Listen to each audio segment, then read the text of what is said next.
우리 담임 목사님들은 주일학교 되게 궁금하죠. 큰 교회 어떤 목사님이 주일학교 예배를 어떻게 드리는지 너무 궁금한 거예요. 그래서 유년부 전사님하고 이번 주에는 바꾸어서 예배를 드리자. 그래서 유년부 전사님이 예배를 인도하고, 그리고 담임 목사님은 유년부 예배가 설교를 했어요. 그런데 이 유년부 전사님은 성도님들에게 말씀을 전하는데 아주 재밌게 전해요. 왜냐하면 유년부 수준에 맞춰서, 우리 유년부 하면 1, 2, 3학년, 초등학교 1, 2, 3학년이잖아요. 수준에 맞춰서 이제 우리가 수요를 하는 것처럼 영어로 하면 스토리텔링, 우리말로 하면 구연동화라고 하죠. 아주 재밌게 성도님들이 막 웃고 너무너무 은혜스럽게 예배를 드렸어요. 그런데 문제는 담임 목사님이 낮 예배 드리는 것처럼 유년부에 가서 설교를 하는 거예요. 애들이 무슨 말인지 모르죠. 그리고 막 한 10분 지나니까 막 애들이 난리쳐. 우리 주일학교 예배는 15분을 넘기면 집중이 안 됩니다. 그래서 10분, 15분 안에 끝내줘야 돼. 그런데 어른 하는 것처럼 한 30분, 35분 하니까 막 아이들이 막 난리가 난 거죠. 그리고 이제 목사님이 예배를 설교를 마치시고 축도를 하려고 손을 이렇게 탁 올리지 않습니까? 근데 아이들이 그걸 못 봤어요. 아이들은 늘 전사님이 주기도문으로 그렇게 예배를 마쳤는데, 목사님이, 담임 목사님이 오시더니 손을 올리시더니 뭐라 하려고 해요. 그때 이제 아이들이 그걸 보고 막 너무 놀랬죠. 아니, 목사님이 왜 손을 올리지? 그래서 한 아이가 옆에 친구에게 물어봅니다. 야, 목사님이 왜 손을 올렸지? 그랬더니 옆에 있는 이 친구가 뭐라고 얘기한지 아세요? 아니, 그렇게 설교하고 이제 하나님께 벌 받아서 손 올린 거야. 그렇게 얘기를 했대요. 하나님은 우리에게 보혜사 성령님을 보내주십니다. 우리 안에는 하나님의 영, 성령님이 함께 하시죠. 그래서 우리로 하여금 겸손하게 하시고, 또 죄를 이기게 하시고, 그리고 정결하게 하시고, 그리고 우리로 하여금 하나님의 뜻이 무엇인지 깨닫게 하십니다. 그러니까 우리가 이 땅 가운데 살아가는데 하나님이 기뻐하시는 삶을 살아갈 수 있도록 성령님께서는 우리에게 말씀하시고 또 깨닫게 하시고 우리를 인도하신다는 것이죠. 그래서 하나님의 나라가 이 성령 안에서 의와 평강과 희락 안에 있음을 우리로 하여금 누리게 하십니다. 그러니까 우리가 우리 안에 성령님의 인도하심을 쫓아 살게 되면 우리는 세상에서 의롭게 하나님이 주시는 평강을, 그리고 희락 가운데에서 살아가게 된다는 것이죠. 이것을 역으로 이야기하면, 이 하나님의 영이 우리 가운데 계시지 아니하면 여러분 어떨까요? 이 믿음의 삶이 굉장히 힘들어진다는 것입니다. 왜냐하면 많은 사람들이 이 성령님을 그냥 생각으로만, 또는 이 성령님을 거부하거나 이 성령님의 역사를 소멸하는 사람들이 많이 있다는 거예요. 여러분, 성령을 거부하거나 성령을 소멸한다는 게 뭡니까? 우리 안에서 성령님이 말씀하는 게 있어요. 야, 지금은 기도할 때 아니겠느냐? 기도해라. 여러분, 이게 성령님이 우리 안에 역사하는 겁니다. 오늘 예배하는 날이야. 오늘 주일이니까 당연히 교회 가야지. 오늘 수요 예배 드려야지. 오늘 말기 참여할 시간이지. 큐티 해야지. 그렇게 성령님께서 우리에게 도전을 주십니다. 그때에 순종하게 되면 하나님이 우리에게 주시는 은혜를 누리게 되죠. 그러나 내가 그것을 거부하거나 무시하게 되면 우리 안에 하나님이 주시는 기쁨이 점점점 사라져 간다는 거예요. 여러분, 우리는 하나님의 기쁨을 누리며 살아가는 자들입니다. 그런데 그 기쁨이 우리 가운데 없으면 우리의 삶은 굉장히 공고해진다는 것이죠. 더 쉬운 말로 이야기하면 신앙생활이 굉장히 힘들어진다는 거예요. 그래서 가장 먼저 우리가 하나님이 주시는 기쁨을 회복하기 위해서는 우리 안에 성령님의 인도하심에 순종할 수 있어야 한다는 것이죠. 그런데 이게 어느 날 갑자기 되지 않습니다. 굉장히 쉬운 것 같지만 또 힘든 일이에요. 왜냐하면 내 자신을 쳐 엎드려야 하기 때문에, 내 자신이 죽어져야 하기 때문에 내 자신이 죽어져야만 순종할 수 있기 때문에 어렵다는 것이에요. 그런데 일단 내가 그 성령의 인도하심을 쫓아 내가 환영하고 인정하고 그분의 다스림 가운데 살게 되면 그때에는 우리 안에 하나님이 주시는 기쁨이 회복되어진다는 것이죠. 여러분, 다른 방법이 없습니다. 다른 방법이 있다면 그 방법 찾아가겠죠.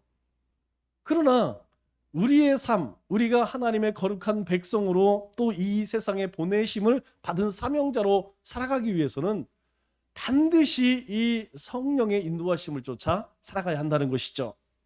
오늘 본문 말씀을 보면 표제에 이렇게 써 있죠. 고라 자손의 마스길, 인도자를 따라 부르는 노래, 이렇게 표제가 붙어 있습니다.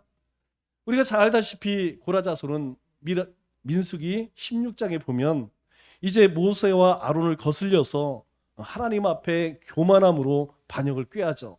내용은 간단합니다. 왜 당신들끼리 다 해먹습니까? 모세가 대장하고 그리고 모든 예배 주관은 아론이 하고, 그러니까 이 고라가 가만히 보니까 이거 우리 서로 돌려가면서 합시다. 우리 서로 이 좋은 일들은 서로 돌아가면서 합시다. 그럴 때에 하나님께서 그들을 땅을 갈라서 심판을 하시죠.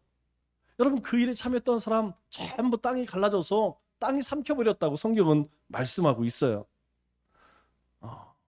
오늘 본문을 기록한 이 시인이 누구냐? 바로 그 고라의 후손이라는 것이죠.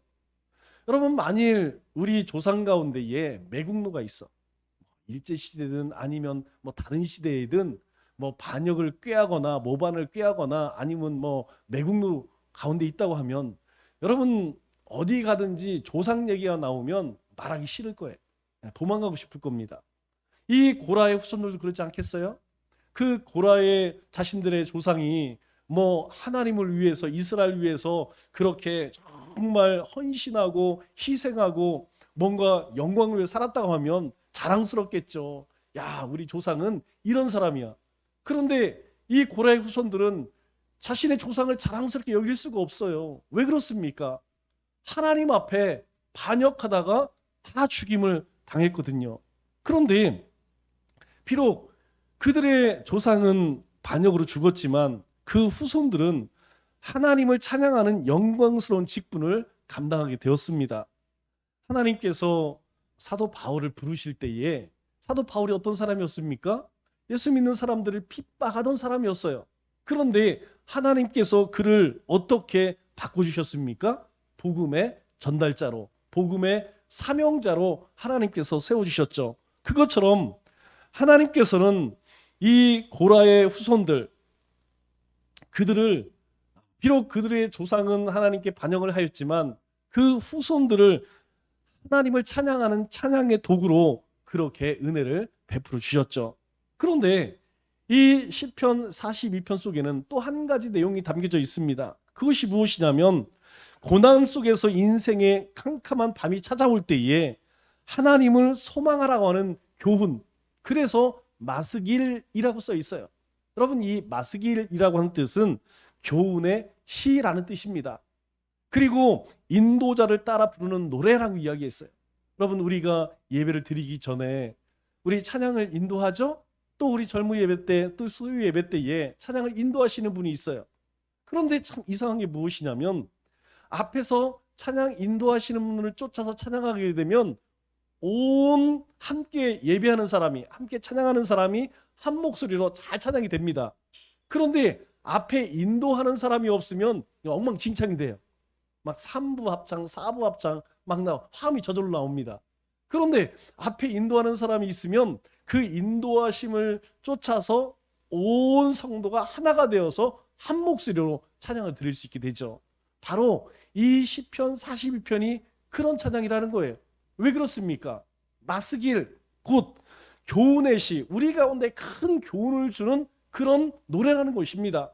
그래서 이 찬양을 할 때에는 앞에 사람이 막 찬양을 인도하면 그 목소리를 쫓아서 모든 성도들이 하나가 되어서 그 내용을 묵상하고 찬송하고 기도하는 그런 시편이라는 것이죠. 오늘 시편 기자는 이 고난의 밤을 맞이하여서 자신의 지금 상태, 자신의 마음을 이야기합니다. 우리 1절과 2절 말씀을 보니까 이렇게 이야기하죠. 하나님이여 사슴이 시냇물을 찾기에 갈급한 같이 내 영혼이 주를 찾기에 갈급하니이다. 내 영혼이 하나님 곧 살아계시는 하나님을 갈망하나니 내가 어느 때에 나가서 하나님의 얼굴을 배울까? 이렇게 고백하죠. 다시 시작해서 이 시편 기자는 지금 극심한 갈증을 느끼고 있어요. 여러분 우리도 경험해 봤잖아요. 다 한 번씩. 한 번이 뭐예요? 여러분 목이 탈 때는, 목이 마려울 때는 견딜 수가 없습니다. 뭐 다른 여러 가지 고통도 많이 있지만 여러분 이 물이 없어서 목마를 때 그 고통은 이루 말할 수가 없죠. 그 갈증이 얼마나 심하였는지 물이 없어서 헐떡이는, 다 죽어가는 사슴과 같다 이렇게 표현을 합니다. 그러면 그 갈증은 무엇을 향한 갈증이라고 이야기하죠? 바로 하나님을 향한 갈증이다 이렇게 이야기합니다. 이 표현은 고난 속에서 내가 세상 것 부귀영화 좀 많이 누렸으면 좋겠다 이거 얘기하는 게 아니에요. 이 고난 가운데에서 하나님을 찾는 마음을 이야기하는 것이죠. 그러나 자신에게 찾아온 것은 하나님의 응답이 아니었다는 거예요. 오히려 사람들의 조롱거리였다는 것입니다. 그래서 3절에 이렇게 고백을 하죠. 사람들이 종일 내게 하는 말이 내가 어느 곳을 가든지 나를 보는 모든 사람들이 네 하나님이 어디 있느냐? 야, 내가 믿는 하나님 도대체 어디 있어? 그로 인하여서 내 눈물이 주야로 내 음식이 되었도다. 이렇게 고백을 합니다. 고통당하고 있을 때에 하나님을 알지 못하는 사람 또는 나를 미워하고 내 대적자들 그들이 뭐라고 조롱하느냐? 야, 내가 믿는 하나님 도대체 어디 있어? 그 하나님 정말 살아있는 거야? 그렇게 자신의 고통을 보면서 비웃고 조롱한다는 것이죠. 여러분 나만 조롱하는 게 아닙니다.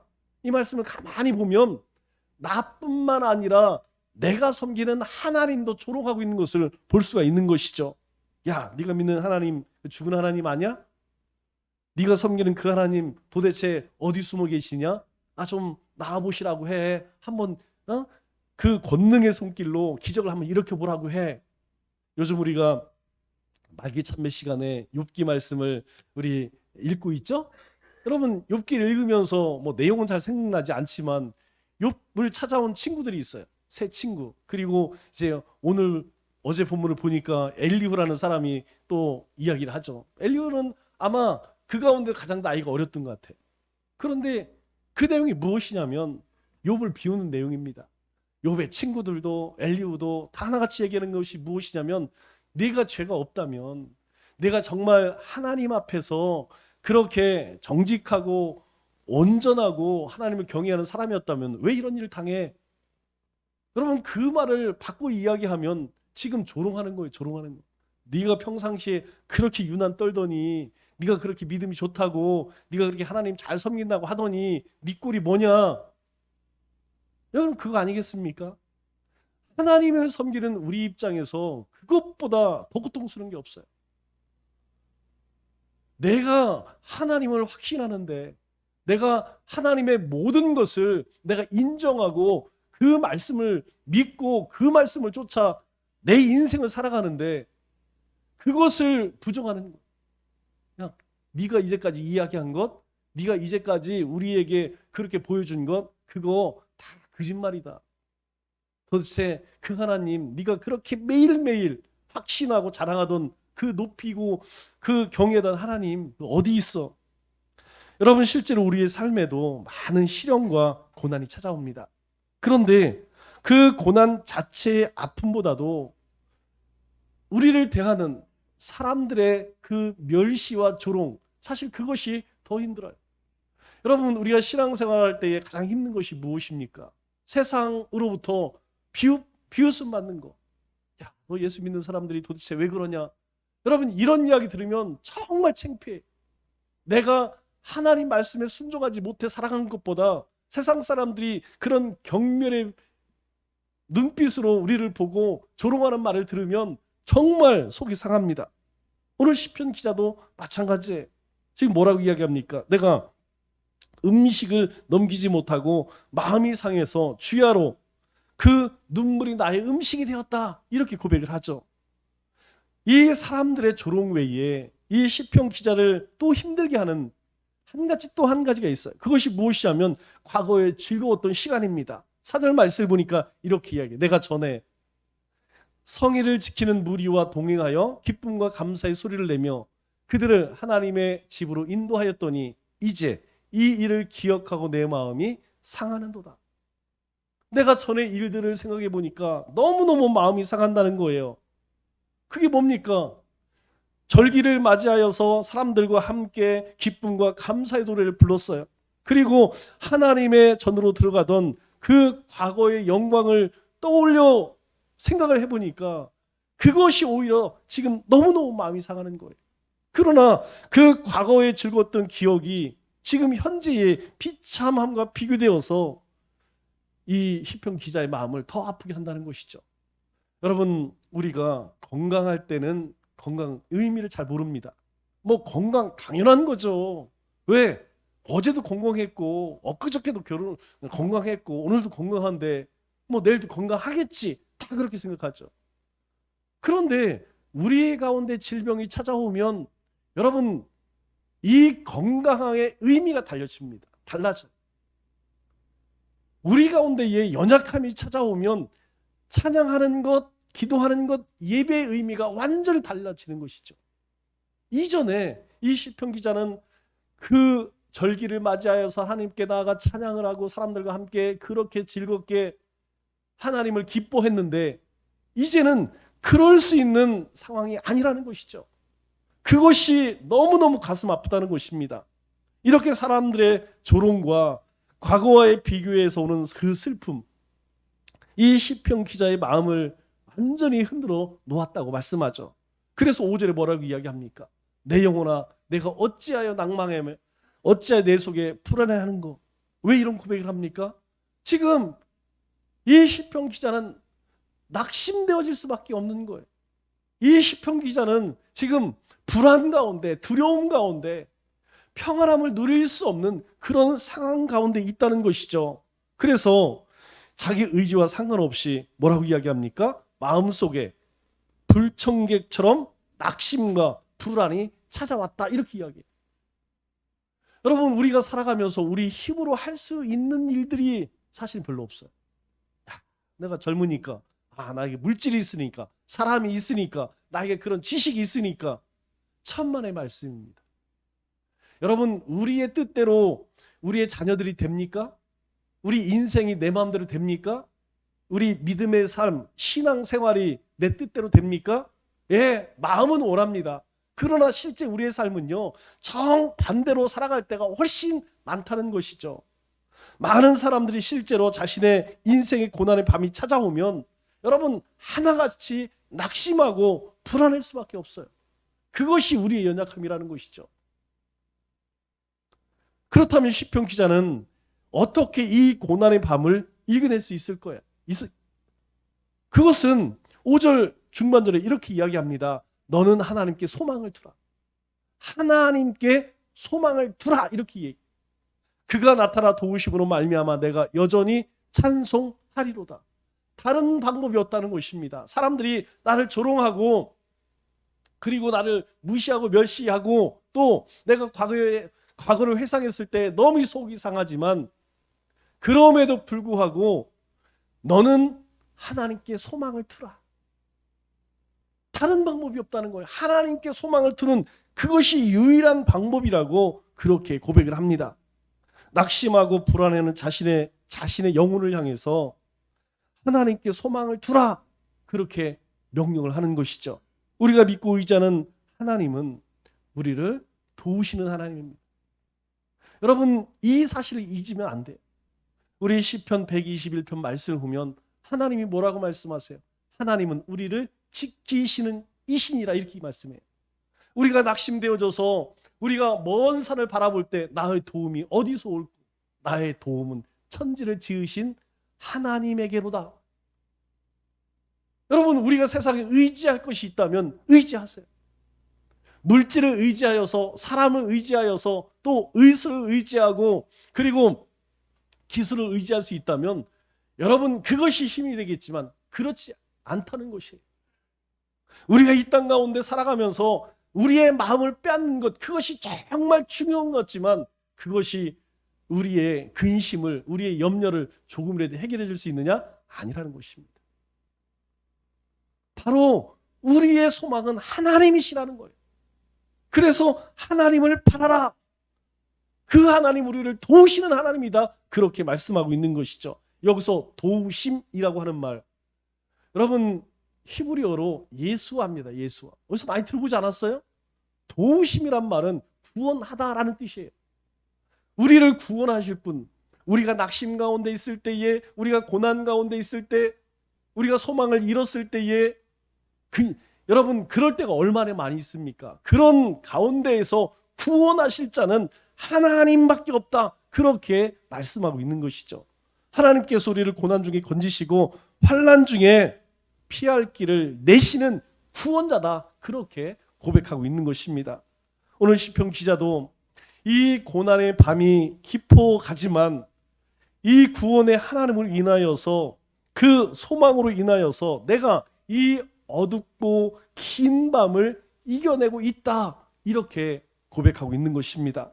우리도 마찬가지라는 거예요.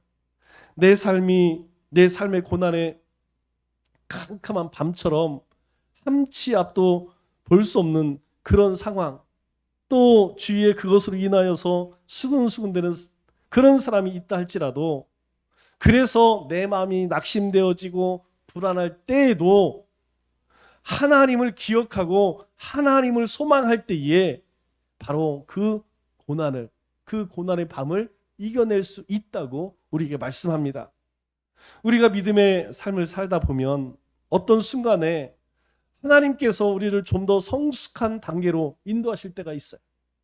여러분 우리가 흔히 아이들이 한참 자랄 때 뭐 무릎이 아프니 팔꿈치가 아프니 그런 얘기 하죠. 우리는 그걸 뭐라고 이야기합니까? 성장통이라고 이야기하죠. 여러분 또 우리의 자녀들이 사춘기를 지나면서 엄청나게 애들이 까칠해져요. 전혀 다른 애들이 돼요. 다른 사람이 됩니다. 왜 그래요? 이제 몸이 큰 것처럼 마음도 커야 하기 때문에 그런 과정을 겪습니다. 여러분 성장통 겪지 않고 자랄 수 없어요. 사춘기 경험하지 않고 어른 될 수 없습니다. 이런 과정을 통해서 커 나가는 거예요. 성장하고 성숙되어진다는 것이죠. 바로 우리도 믿음의 삶을 살아갈 때에 우리의 삶에 그런 일들이 찾아온다는 것입니다. 영적인 훈련에 힘쓰고 또 그 영적인 생활은 우리로 하여금 더 깊은 하나님을 만나게 한다는 것입니다. 그런 삶에는 우리가 소위 영혼의 어두운 밤을 경험하게 된다는 것이죠. 여러분 우리 영혼의 어두운 밤이라는 게 뭡니까? 우리가 경건 생활, 영성 생활을 했음에도 불구하고 모든 기쁨과 즐거움을 잃어버릴 때가 있어요. 나는 나름대로 열심히 예배도 하고 하나님을 사모하고 말씀도 가까이 하고 그리고 늘 시간이 되면 기도하고, 그런데요 찾아오는 것은 무엇이냐? 아니 그렇게 살면 내 삶에 기쁨이, 만족이, 감사가 넘쳐나야 되죠. 여러분 그렇습니까? 그렇지 못 때가 훨씬 많다는 것이죠. 오히려 우리 가운데 근심이 찾아오고 두려움이 찾아오고 그럴 때가 훨씬 많다는 것이죠. 왜 그럴까요? 그것은 하나님께서 우리가 매일 그 자리에 머물기 원하지 않으신다는 거예요. 하나님은 우리를 새롭게 하시고 더 높은 차원으로 우리로 하여금 성장하고 성숙할 수 있도록 그렇게 인도하신다는 것이죠. 때로 하나님께서 이전에 주셨던 모든 것들을 뺏어갈 때도 있어요. 하나님이 주신 위로, 기쁨, 그리고 우리의 삶에 있어야 할 것들, 그것을 하나님이 거두어 가실 때도 있습니다. 그 이유가 무엇일까요? 우리를 미워해서? 아니라는 것이죠. 그것은 다름이 아니고 우리로 하여금 더 철저히 하나님의 뜻을 쫓아가고 그리고 악한 것으로부터 멀어지게 하려고, 하나님이 미워하는 것은 더 미워하고 하나님이 사랑하는 것은 우리가 마음과 뜻과 우리의 목숨까지 다하여서 행할 수 있는 사람으로 그렇게 세워 나가시기 위해서 우리를 우리의 삶 가운데 때로 하나님께서 거두어 가는 것이 있다는 것이에요. 그래서 몇 가지 중대한 죄, 그것에 빠지지 않게 한다는 것입니다. 여러분, 하나님이 미워하시는 중대한 죄는 어떤 것이 있을까요? 여러분, 첫째는 영적인 은밀한 교만입니다. 이거 조심해야 돼요. 여러분, 누가 그랬냐면 바리새인들이 그랬어요. 바리새인들이 율법적으로 그들이 흠이 있었을까요? 없었습니다. 그들은 철저히 하나님의 말씀을 쫓아 살아가려고 했어요. 그런데 문제는 무엇이냐? 그것을 자랑거리로 여겼다는 거예요. 아, 우리는 율법을 이렇게 지키는 사람들이야. 그러니 너희들은, 그렇게 행하지 못하는 너희들은 죄인이야. 그리고 너희들은 당연히 우리를 존경해야 돼. 하나님 말씀을 쫓아 살아가는 것은 하나님의 백성으로 당연한 일이죠. 그런데 그것을 자랑 삼는 순간에 우리 가운데 뭐가 찾아오냐? 이 무서운 영적인 교만이 찾아온다는 거예요. 영적인 교만 다른 거 아닙니다. 내가 하나님의 은혜로 살아가는 사람입니다. 여러분, 이 마음이 들지 않으면 하나님의 그 무조건적인 은혜로 내가 하나님의 자녀 되었습니다. 이 고백이 터져나지 않으면 여러분, 우리 가운데에 이 은밀한 교만함이 우리 가운데에 자라고 있다는 증거예요. 그래서 베드로전서 5장 5절 6절에 뭐라고 이야기합니까? 젊은 자들아, 이와 같이 장들에게 순종하여 다 서로 겸손하게 허리를 동이라. 하나님은 교만한 자를 대적하시되 겸손한 자에게는 은혜를 주시느니라. 그러므로 하나님의 능하신 손 아래에서 겸손하라. 여러분, 이와 같은 말씀 수도 없습니다. 우리가 정말 조심해야 할 것은 대놓고 교만하면요, 사람들이 욕해요. 그래서 겉으로는 참 겸손합니다. 겉으로는 이런 사람 없어요. 그러나 그 속 안은요, 나 같은 사람이 누가 있어? 나같이 신령한 사람이 어디 있어? 나같이 하나님 말씀을 잘하는 사람이 어디 있어? 나처럼 하나님 앞에 충성하는 사람이 어디 있어?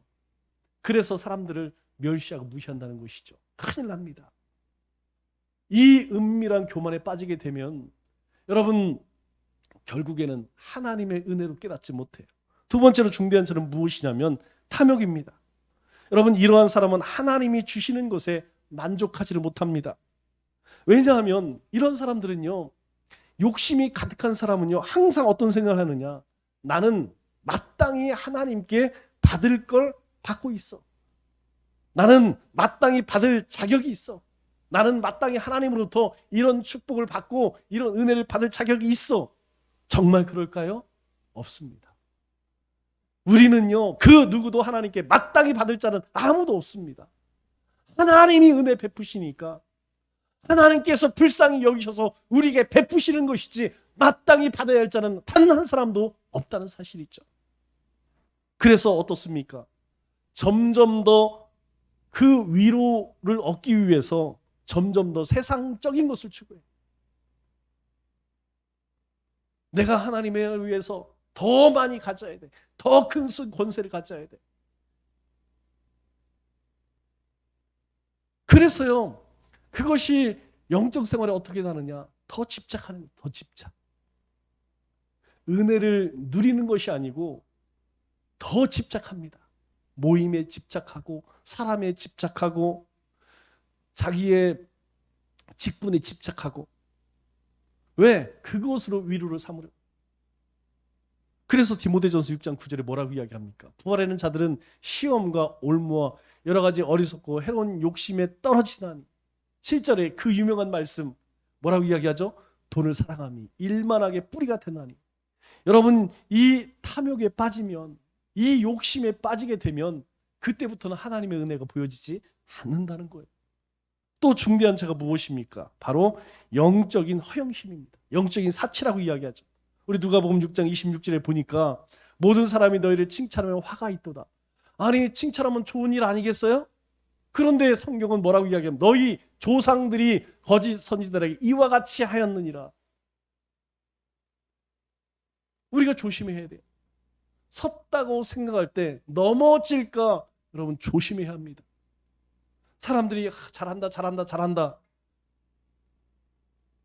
우리 자신이 하나님 앞에 어떤 모습으로 서 있는지 이거 알지 못하면 여러분 바로 여기에서 모든 죄들이 시작된다는 거예요. 우리가 정말 경계할 가장 큰 문제 중에 하나가 무엇이냐면 이거라는 것입니다. 여러분 이것은 주로 세 가지 원인이 있어요. 첫째는 무엇이냐면 육체가 얻는 육체적 쾌락에 빠지면 그렇습니다. 여러분 육체적 쾌락에 빠진다는 것 다른 것 아니에요. 우리 의식주 있죠. 의식주 먹고 마시고 그리고 이것에 한번 빠지게 되면 이것에 대한 욕망에 빠지게 되면 여러분 걷잡을 수가 없어요. 또 하나가 무엇입니까? 육체의 정욕. 이거 조심해야 돼요. 특히 젊은 사람들은 아주 조심해야 합니다. 왜냐하면 이것은요 우리에게 만족을 주지 않는다는 거예요. 우리가 아무리 소유한다 할지라도 결코 우리를 만족해 하지 못하기 때문이라는 거예요. 두 번째는 얘기할 필요도 없죠. 악한 마귀 사탄이죠. 이 사단은요 우리의 심령에 끊임없이 뭘 뿌려요? 가라지 뿌립니다. 우리 안에 자꾸 불순한 생각들을 그런다고 기도한다고 뭐 말씀 본다고 뭐 큐티한다고 뭐 그거 한다고 사단은요 우리에게 그렇게 자꾸 하나님을 불신케 해요. 우리 마음 가운데 그런 생각들이 찾아오면 즉시 선포해야 합니다. 사탄아 물러가라. 안 그러면요 그럴 수도 있겠네 자리를 잡습니다. 그러면 죄인의 길에 서게 되고 오만한 자리에까지 나아갈 수밖에 없어요. 순서입니다. 또 마지막으로 이 불순한 생각들에 대한 과도한 두려움이 사람이 그렇습니다. 우리가 평안할 때는 몰라요. 그러나 우리 가운데에 물질을 잃거나 재산을 잃거나 또는 건강을 잃거나 우리 가운데 가지고 있는 것을 잃게 되면 그 다음에 찾아오는 것이 무엇이냐? 두려움입니다. 이 마음속 가운데서 온갖 모든 것들이 다른 하나님의 약속들을 생각나지 않아. 다른 하나님의 말씀을 생각지 않아요. 오직 한 가지밖에 보여지지 않아요. 참 이상하죠? 그게 우리의 연약함이라는 것입니다. 또 한 가지가 무엇이면 영적인 시기심과 영적인 나태함이라는 거예요. 우리가 살아가면서 정말 조심해야 할 것 중에 하나가 무엇이면 이 영적인 시기심, 남 잘 되는 것 그거 기뻐하지 못하면 큰일 납니다. 왜 그럴까요? 내가 항상 중심이 돼야 돼. 내가 칭찬받아야 되고 내가 관심 받아야 돼. 그런데 다른 사람들이 관심 받고 다른 사람들이 칭찬받으니까 뿔딱지가 나는 거예요. 여러분 반드시 그러한 사람들은 사람들 사이에 이간질 시킵니다. 공동체를 파괴시켜요. 여러분 이러한 사람들은 우리 고린도 전후서 말씀 묵상할 때 뭐라고 이야기합니까? 사도 바울이 이야기해. 내가 다시 돌아가면 절대로 가만두지 않을 거야. 내가 반드시 치리할 거야. 사도 바울이 그러한 자들에 대해서 그렇게 경고를 하죠. 왜 그러냐면 바로 이 영적인 시기심이 있는 거예요. 여러분 이 시기심이 좋은 쪽으로 사용되어지면 그래 네가 그렇게 해서 나는 더 열심히 할 거야. 네가 5시에 새벽 5시에 나왔어? 나는 4시에 나갈 거야. 네가 4시에 나왔어? 나는 3시에 나갈 거야. 여러분 이런 시기심을 가져야 되는데 그 시기심이라는 게요. 이렇게 긍정적으로 그렇게 사용되지 않는다니까요. 미워하게 되면 어떻습니까? 정죄하게 되고 결국에는 영혼을 파멸시키게 만든다는 것이죠. 또 영적인 나태함은 무엇입니까? 영적인 생활에서 하나님이 주신 기쁨이 사라지면 그때 찾아오는 게 무엇이냐면 영적인 게으름, 영적인 나태함이라는 거예요. 우리 고로새서 3장 23절 4절 말씀을 보니까 이렇게 얘기합니다. 무슨 일을 하든지 마음을 다하여 주께 하듯 하고 사람에게 하듯 하지 말라. 여러분 왜 이런 이야기 했을까요? 사람에게 하듯 우리가 어떤 일을 하게 되면 하다가 인정받지 못하면 알아주지 않으면 여러분 어떻습니까? 하기 싫어요. 그런데 하나님 앞에 할 때는 그렇지 않아요. 누가 보든지 말든지 하나님 보고 하는 거기 때문에 여러분 하나님 주신 위로가 있고 하나님 주신 즐거움이 있어요. 그런데 사람을 보면 여러분 어떻습니까? 그렇지 못하다는 것이죠. 그래서 이러한 사람은 경건 생활을 통해서 아무런 위로를 얻지 못해. 오히려 공고함을 느끼고 그리고 결국은 이 영적인 생활을 경건한 생활을 포기하게 된다는 것이죠. 여러분 왜 목사님은 매일 큐티하세요? 귀찮게 말기찬미하시고 여러분 일상에서 전도하세요. 왜 강조하는지 아십니까? 우리 안에 이 복음에 대한 구원에 대한 말씀에 대한 생명에 대한 기쁨이 사라지면 그 척도가 어디서 나오냐면 큐티하기 싫어요. 아침에 바빠 죽겠는데 아니 10분 20분 시간 내서 어떻게 그걸 나중에 하지 마 나중에. 아니 저녁은 더 바빠. 뭐 청소도 해야 되고 빨래도 해야 되고 뭐 이것저것 해야 할 일이 너무나 많어. 말기참에 할 시간이 없어요. 일상에서 여러분 그 10분 20분 생활전도하는 것 별것 아니지만 실제로 하기가 굉장히 어렵다는 거 왜 그런지 아세요? 바로 우리 가운데에 하나님 주신 기쁨이 사라져버리면 이런 현상이 나타난다는 것이죠. 그래서 이것을 척도로 삼아야 돼요. 자꾸 하나님과 가까이 하는 것, 하나님이 나에게 주신 그 일들이 가까워지지 않으면 지금 내가 뭔가 문제가 있구나, 하나님과의 관계에 있어 문제가 있구나, 이것을 깨달을 수 있어야 한다는 것이죠. 이러한 사람은 자신을 하나님의 척도로 판단하는 것이 아니라 반대죠. 하나님을 자신의 척도로 판단해. 자기가 하나님 말씀을 쫓아가는 것이 아니고 하나님이 내 뜻에 맞춰줘야 돼. 여러분 그러다 보니까 하나님에 대한 관심을 잃게 되는 거예요. 하나님에 대한 흥미를 잃게 됩니다. 신앙에 대한 흥미를 잃게 된다는 것이죠. 이렇게 우리의 마음에 은밀한 교만함이나 탐욕에 빠지거나 영적인 허영심에 취해서 영적인 시기심과 나탐에 빠지면 여러분 10중 8구는 바로 영혼의 깊은 어두운 밤에 빠질 수밖에 없다는 거예요. 그렇다면 지금 나는 어떻습니까? 지금 나는 영적인 은혜 가운데 있습니까? 아니면 영적인 어두운 밤 가운데 있습니까? 만일 이런 상황이 있다면 오늘 말씀을 기억하십시오. 오늘 1절 말씀에 뭐라고 말씀하죠?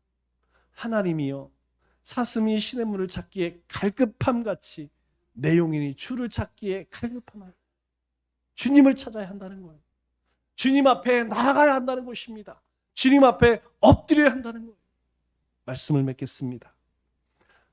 하나님께서는 우리의 불완전함을 다 아세요.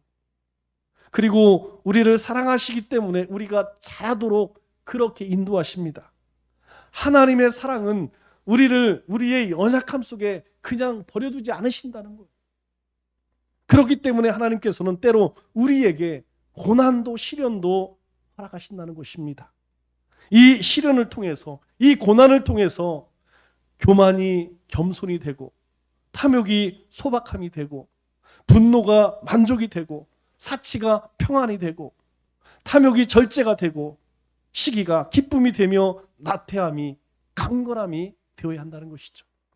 이 한 주도 오늘 시편 기자의 고백처럼 사슴이 시냇물을 찾기에 갈급함같이 우리 인생의 시련과 고난을 통해 하나님의 인도하심과 다스리심과 통치하심의 놀라운 권능 안에 살아가시는 우리 믿음의 권속들 다 되시기를 주님의 이름으로 축원합니다.